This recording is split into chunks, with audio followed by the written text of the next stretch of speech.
folks. I'm Christopher Agostino. I'm the current artist in residence. 2 weeks here at Carol Morgan School. Currently living in New York. It's actually where I was born. I was born in Brooklyn.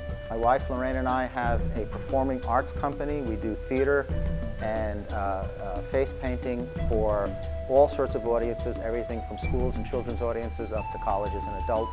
We are kind of like the semi-official face painters for the Bronx Zoo up in New York. The reason I'm here is I have a special educational programs I do in schools called story face programs, in which I combine the face painting that I've been doing since I was young with the performance I do as a storyteller. It growled. It opened its mouth wide and it bit very, very hard. Yeah!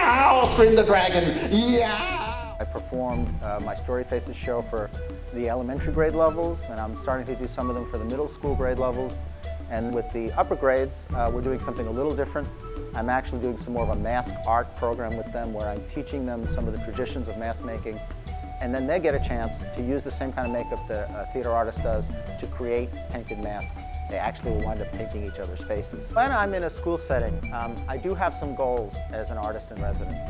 The first one is to be an artist. My job as an artist to project what it is to be an artist, what my process is, how I've come to the things that I do. That's why if you see one of my shows, you notice that I don't just tell the story, I usually introduce it or talk about it. And if it's, for example, the Monkey King story, I'll share that with the audience and try to give them a sense of the kind of adventure it is as an artist to try to develop and create pieces. Important as the finished product. It's one of the things that makes me excited when I see art is to see the sketches, see the things that the artist has done in all the lineup and the steps to make the final work. So I share that with the audience. Secondary goal that is fundamental to the work that I do, or I want to share the value of stories and share the function of masks when I come to the school. With the younger kids, I'm particularly talking about why we tell stories, why they survive, and so I'm talking to them things about like Aesop fables and the like. With the older folks, I'm talking more about the quality of transformation that a mask gives you.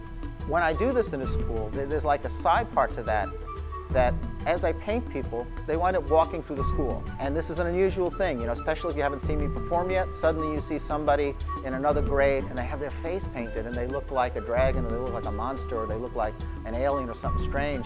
And you wonder, what's going on? What is that? And that sense of wonder is an underlying part of all of these arts. The functions of mask rituals in traditional cultures is to remind the people that there may be magic in the world. So seeing masked people walking around, it's kind of like something to give you a little hope, a little chance to think, maybe there is more than this. Maybe my dreams can come true. So that's my final goal in the school, is to add just a little bit of magic while I'm here. And it's been fun. I've been enjoying it, and I love the audience reactions I've been getting. And the work that the students are doing in the design programs are really exciting.